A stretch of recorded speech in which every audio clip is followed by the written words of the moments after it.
네, 우리 좌우 앞뒤에 계신 분들과 이렇게 인사할까요? 보고 싶어 죽는 줄 알았습니다. 네, 우리 한 번 더 인사했으면 좋겠습니다. 오늘은 더 아름다우십니다. 네, 오늘의 설교의 말씀을 같이 한번 읽어볼까요? 함께 읽겠습니다. 시작. 네, 여로보암의 길에서 벗어나야 합니다. 우리가 살아가다 보면요, 누군가에게 영향을 주고 또한 누군가에게 영향을 받으며 살아갑니다. 그렇잖아요.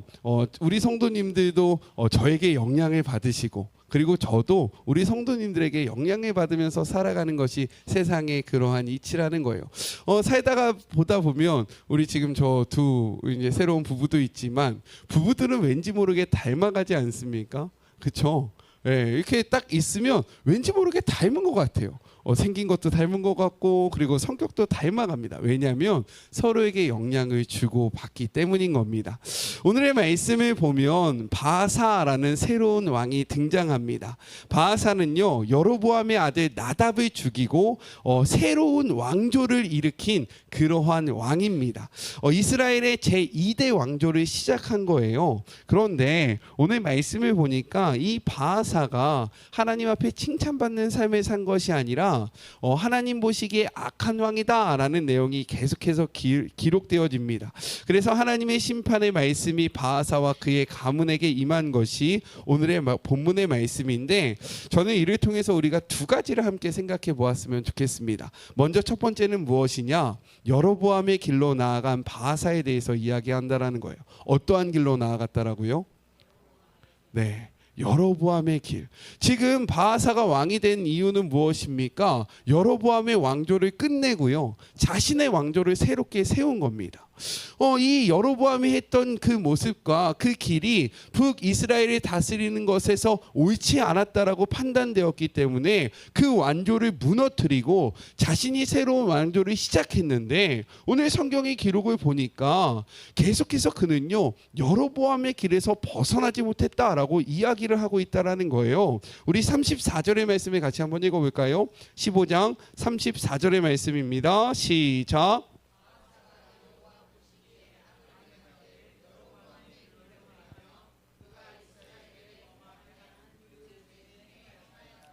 자, 이어서 16장 2절의 말씀도 함께 읽어보겠습니다. 읽습니다. 시작.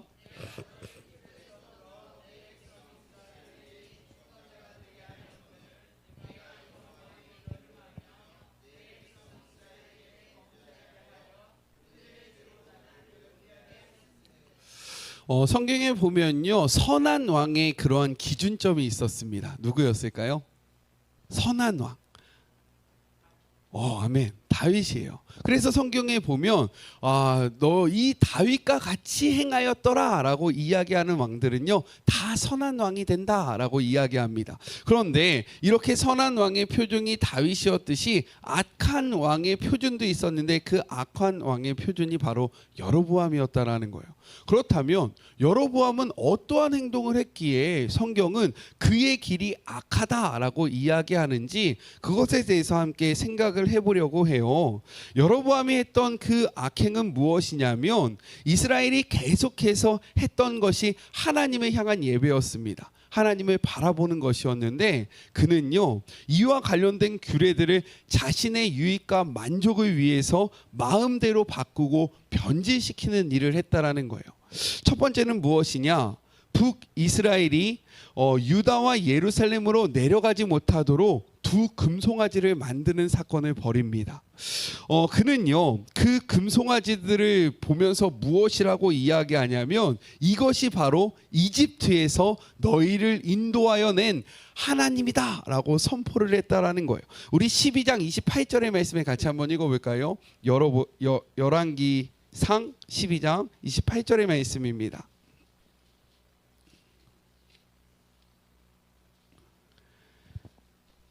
열왕기상 12장 28절 함께 읽겠습니다. 시작.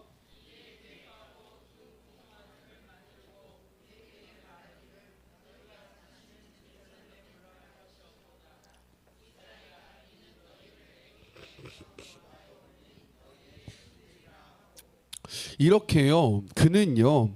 예배의 대상을 하나님으로부터 금송아지로 바꾸는 범죄를 하였다라고 성경은 이야기하고 있는 겁니다. 근데 이러한 행동을 했던 인물은 이가 처음이 아니었어요.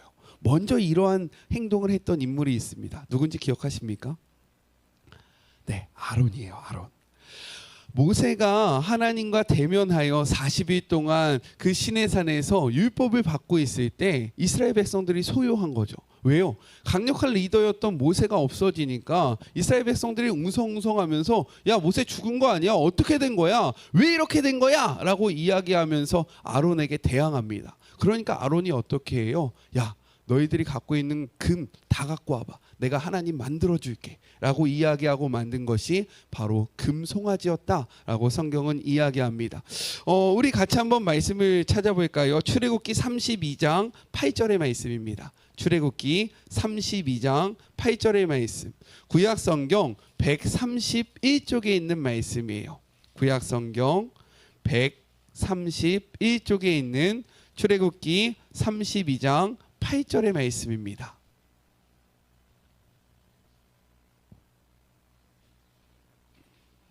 출애굽기 32장 8절 구약성경 131쪽에 있는 말씀입니다. 함께 읽겠습니다. 시작.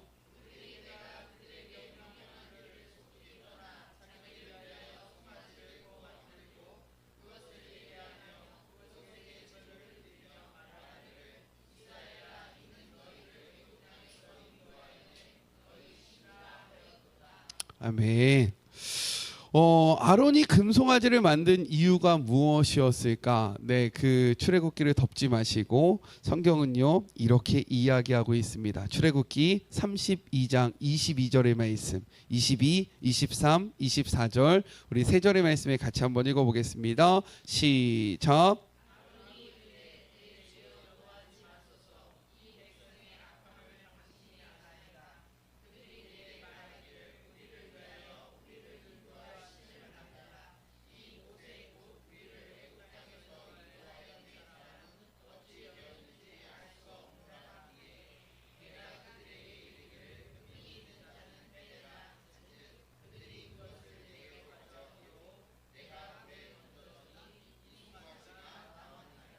아멘. 아론이 금송아지를 만들었던 이유는요, 그가 하나님보다 백성을 더 두려워했기 때문인 겁니다.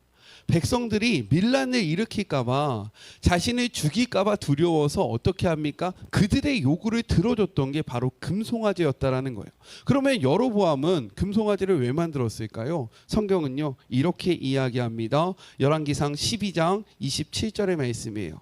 열왕기상 12장 27절의 말씀. 열왕기상 12장 27절의 말씀 함께 읽겠습니다. 시작.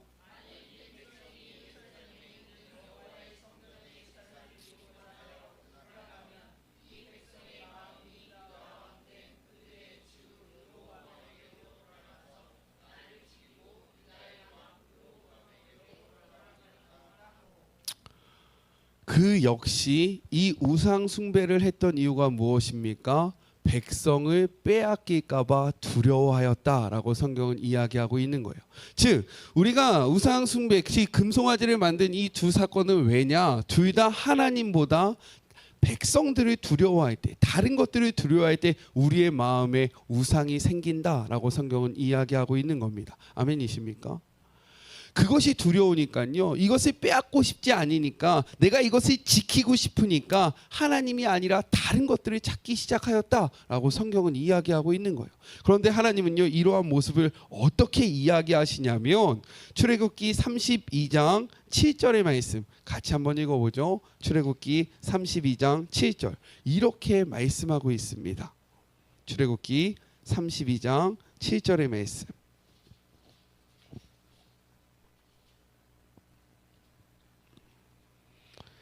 같이 한번 읽어보죠. 시작.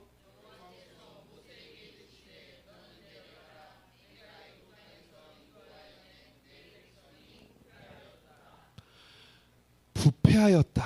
즉 이것은 죄다라고 이야기하는 거예요. 하나님이요 아론이 이 금송아지를 만든 이유와 동기를 모르셨을까요? 아니요, 알고 있어요. 왜 금송아지를 만들었는지, 무엇 때문에 이렇게 했는지 분명히 알고 계셨습니다. 그럼에도 불구하고 무엇이라고 이야기합니까? 이것은 부패한 행동이다. 이것은 죄이다 라고 이야기하고 있는 거예요. 즉, 이 말씀은 무엇이냐? 우리가 죄를 지을 때 우리 나름의 다 이유와 핑계가 있습니다. 그렇지 않습니까? 핑계 없이 하지 않아요. 상황 없이 그렇게 하지 않습니다. 우리에게 다 상황이 주어지는 거죠. 나는 이러한 상황 때문에 이렇게 하는 것입니다. 나는 이것 때문에 이렇게 하는 것입니다. 라고 우리는 이야기할 수 있으나 하나님은요, 그 기준에서 벗어나는 것을 무엇이라고 말씀하십니까? 부패한 것이다, 죄다 라고 말씀하고 있다는 거예요.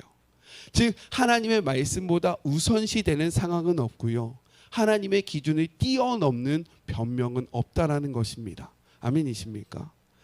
그렇기 때문에 선교사님들은요, 하나님의 말씀을 지키기 위해서 어떻게 하시는 거예요? 목숨을 거시는 거예요.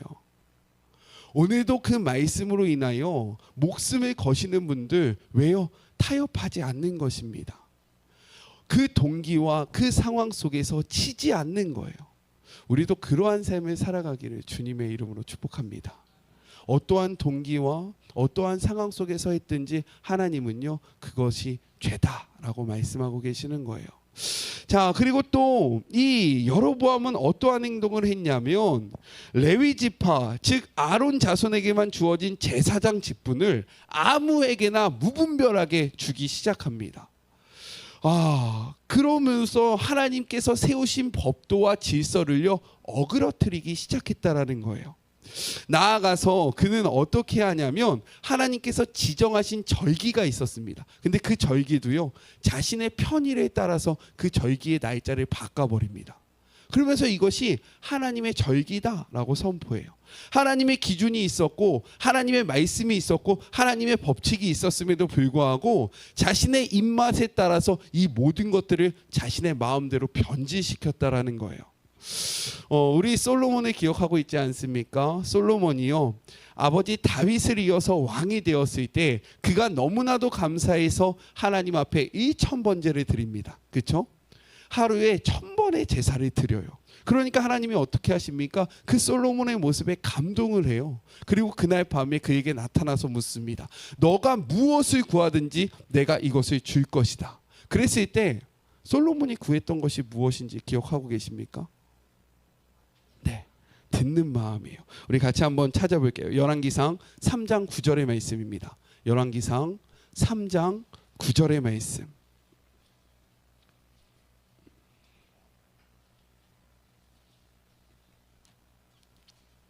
열왕기상 3장 9절의 말씀 함께 읽겠습니다. 시작.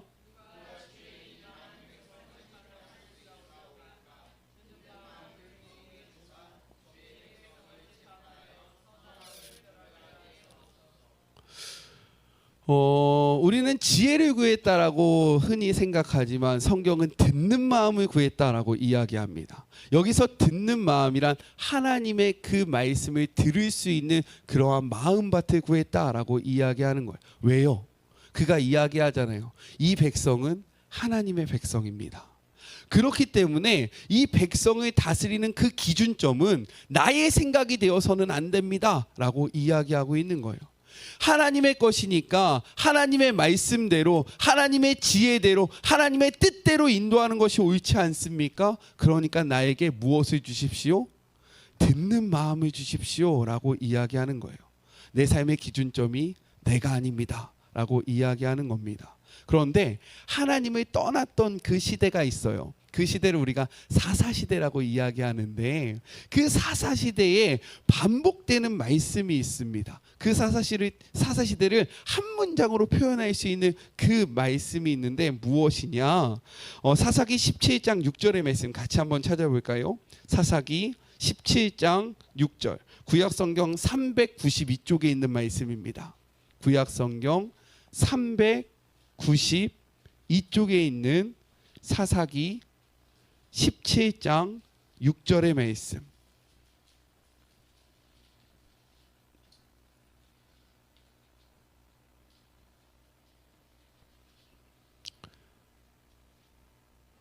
함께 읽겠습니다. 시작.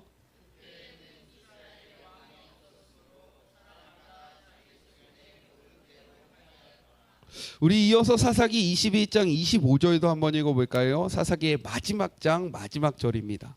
사사기 22장 25절의 말씀.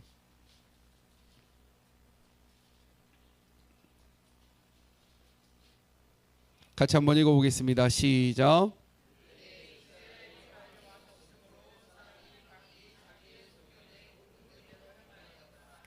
아멘. 사사기의 시대에 그 한 문장으로 표현할 수 있는 말이 무엇입니까? 각기 소견에 옳은 대로 행하는 것입니다. 근데 지금의 시대가 어떠한 시대인지 아십니까? 바로 이 시대라는 거예요. 포스트 모더니즘의 시대. 이 시대는 무엇입니까? 자신이 기준되는 시대. 내가 생각하는 게 답이 되는 시대. 내가 원하는 것이 곧 길이 되는 시대가 바로 지금의 시대인데, 이 지금의 시대는 이미 사사기 때 나타났던 모습과 동일하다라는 겁니다. 우리의 기준은요, 하나님의 말씀이 되어야 합니다. 우리의 뜻대로요, 우리의 생각대로요, 하나님의 법과 기준을 망가뜨려서는 안 된다라고 성경은 이야기하고 있는 거예요. 그런데 지금은요, 절대 기준이 사라지고 있다는 거죠. 내가 원하면 되는 거 아니야?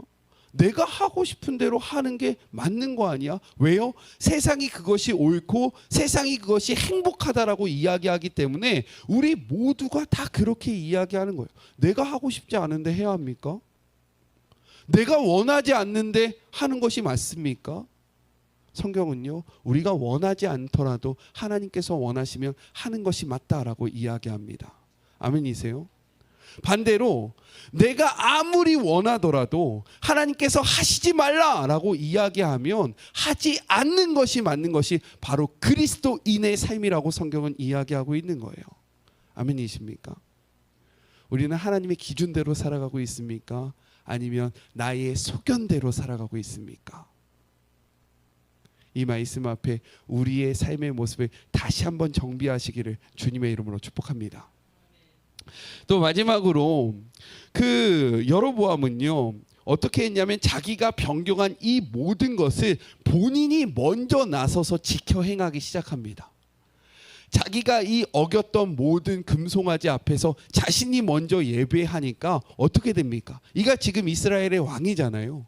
그러니까 그를 쫓아가는 모든 이스라엘 백성들이 그가 행했던 악한 길로 나아갈 수밖에 없다라고 이야기하는 거예요. 그래서 성경은요, 여로보암의 죄를 이야기할 때 반드시 그 죄가 이스라엘의 백성에게 죄를 끼쳤다, 즉 이스라엘에게도 그러한 영향력을 끼쳤다라고 이야기를 하고 있는 거예요. 말씀을 한번 찾아보죠. 오늘 말씀만 봐도 그렇습니다.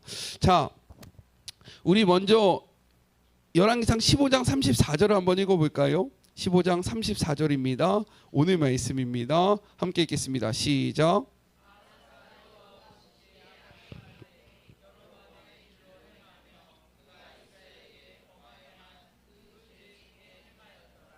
그렇기 때문에 여로보암의 길을 이야기할 때는요, 반드시 이스라엘의 죄도 함께 이야기되고 있다는 거예요. 자, 또 한번 확인해 볼까요? 16장 2절의 말씀 같이 한번 읽어보겠습니다. 16장 2절의 말씀입니다. 시작.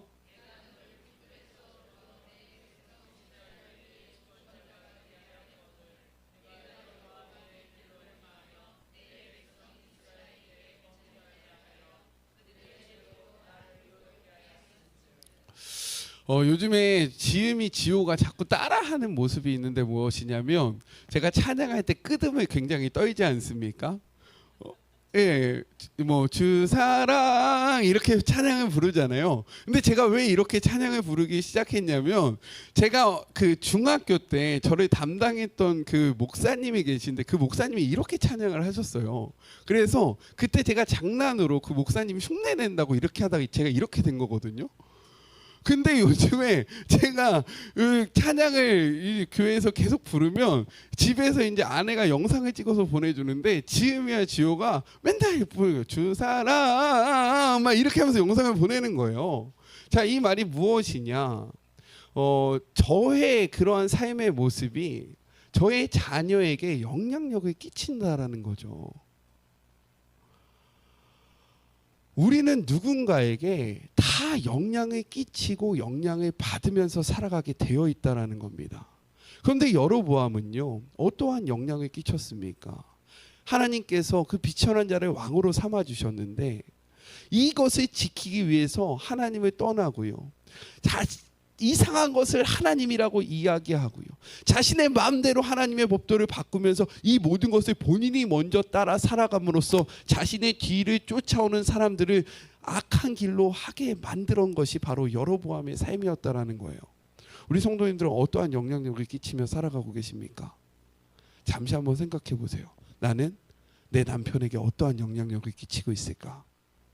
반대로 나는 내 아내에게 어떠한 영향력을 끼치고 있을까? 또 내 자녀에게 나는 어떠한 영향력을 끼치고 있으며 나는 내 부모에게 어떠한 영향력을 끼치고 있을까? 나아가서 나는 우리 공동체에게 어떠한 영향력을 끼치며 신앙생활을 하고 있을까? 라는 것을 우리는 항상 돌이켜 봐야 한다라는 겁니다. 아멘이십니까? 우리 옆에 계신 분들 한번 쳐다봐 보시겠습니까? 째려보지 마시고요. 이렇게 웃으면서, 그렇잖아요. 이렇게 딱 쳐다봤는데 막 이러면서 쳐다보면 속상하니까 웃으면서, 네, 뒤로도 앞뒤로도 한번 다 쳐다봐 보세요. 우리 너무 많아서 서로 다 못 보십니까?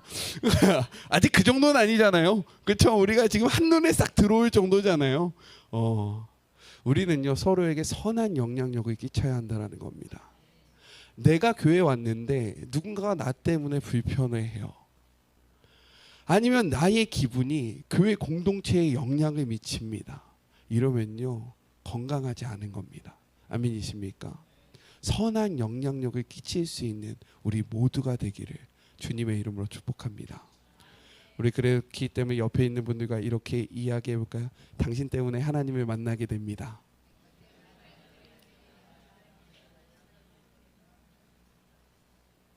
네, 우리의 서로의 모습을 통해서 하나님을 만나는 주은의 공동체가 되기를 주님의 이름으로 축복합니다.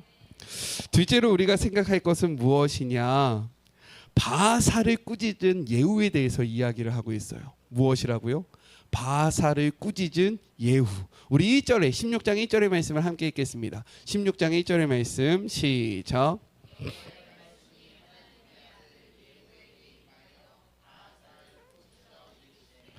하나님의 아들 예후가요, 하나님의 말씀을 붙잡고 북이스라엘의 왕이었던 바사를 꾸짖는다라고 성경은 이야기합니다. 우리는 내가 하는 거 아니니까 그냥 그렇게 넘어갈 수 있지만 그 당시 문화와 상황 속에서 이것은 쉬웠을까요? 어려웠을까요? 우리 성도님들 갑자기 저한테 오셔서 목사님 좀 드릴 말씀이 있습니다 라고 하고서 목사님 그렇게 하시면 돼요?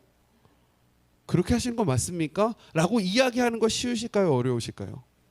어렵죠. 굉장히 어렵죠. 그렇지 않아요? 그런데 윤석열 대통령한테 가서 우리 성도님이 갑자기 그러시는 거 맞습니까? 라고 얘기할 수 있을까요? 못할까요? 사실 만나지도 못하겠죠. 네, 어려워요. 근데 오늘 말씀을 보니까 무엇이라고 이야기합니까? 예후가 바사에게 나아가 그를 꾸짖었다라고 이야기해요. 그렇다면 바사는 어떠한 왕일까? 성경의 기록을 보니까요, 이가 여로보암의 아들 나답을 죽였다라고 이야기합니다. 사람 죽여보신 적 있으세요? 그러면 여기 계시면 안 돼요. 네. 근데 그 한 사람을 죽인 게 아니라 그 다음에 무엇이라고 이야기하냐면 그가 그에게 속한 모든 사람을 한 명도 살려주지 아니하고 다 죽였다라고 이야기합니다. 바사 왕조가 세워질 수 있었던 이유는 무엇이냐? 여로보암에게 속해 있는 모든 사람을 죽였기 때문에 새로운 왕조가 태어났다라는 거예요. 이것을 누가 했습니까? 바사가 한 거예요. 그러면 이 왕은 어떤 왕일까요? 굉장히 잔인하고 자신의 유익과 만족을 위해서는 모든 것을 할 수 있는 그러한 인물이었다라는 겁니다. 예후가 이것을 알았을까요? 몰랐을까요?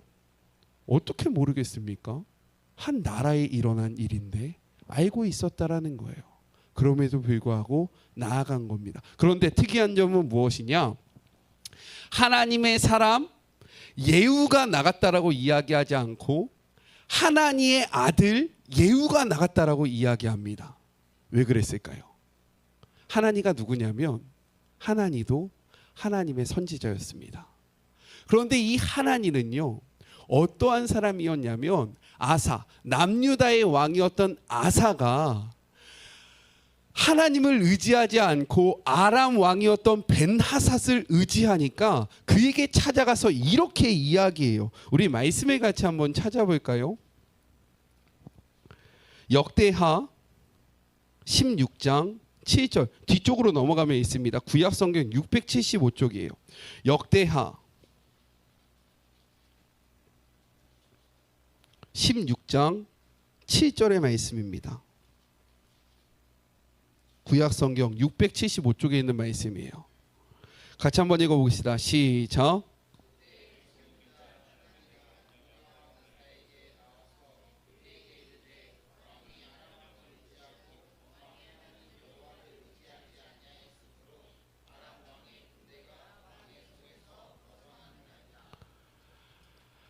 하나는요, 하나님의 은혜로우심이라는 이름의 뜻을 가진 하나님의 선지자였습니다. 그가 했던 일이 무엇입니까? 남유다 왕에게 가서 그가 잘못했을 때 너 이거 잘못한 거야 라고 지적했던 사람이에요. 근데 여기에서 성경의 기록은 그쳐지지 않고요, 이어지는 10절을 보니까 그는 이 이야기를 하고 어떻게 되었냐? 성경은 이렇게 이야기합니다. 역대하 16장 10절 읽어보죠. 시작.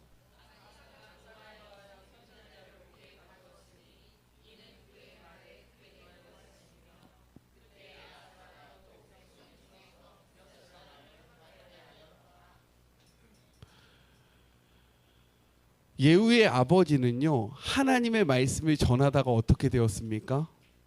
옥에 갇히게 되었다라는 거예요.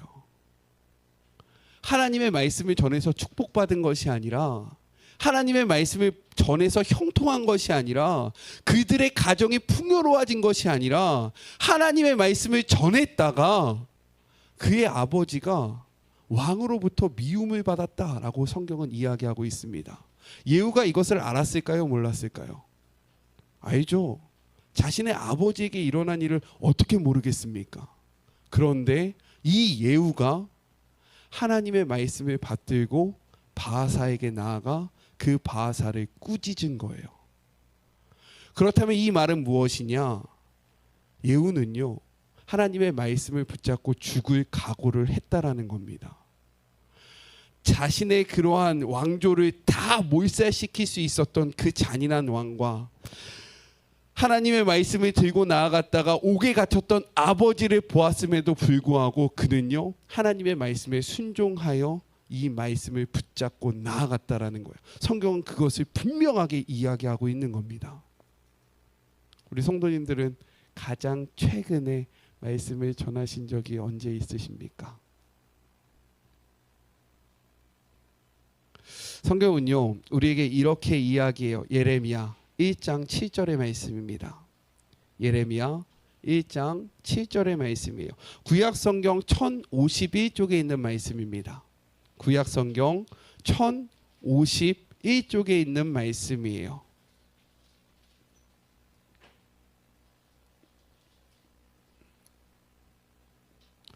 함께 읽겠습니다. 시작.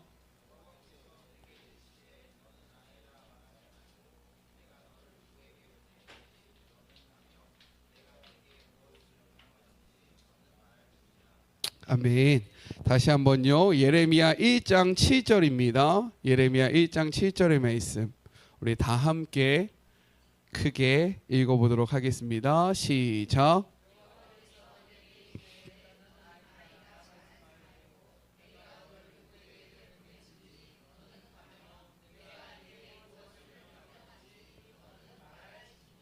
아멘.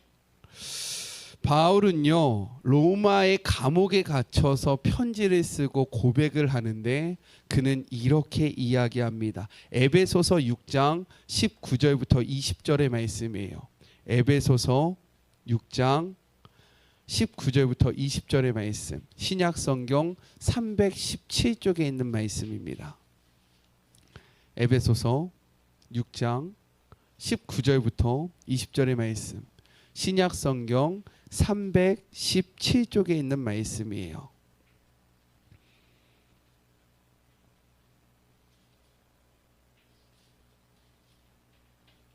에베소서 6장 19절부터 20절의 말씀 함께 읽겠습니다. 시작.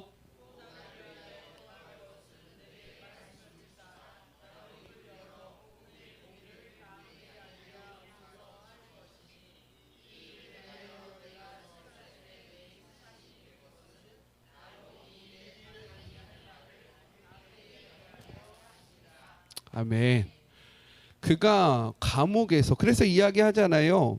내가 쇠사슬의 메인 사신이 된 것은, 내가 지금 이렇게 감옥에 갇혀 있는 것은 나로 이 일에 당연한 할 말을, 우리가 이런 일을 당연하게 해야 한다라는 거예요.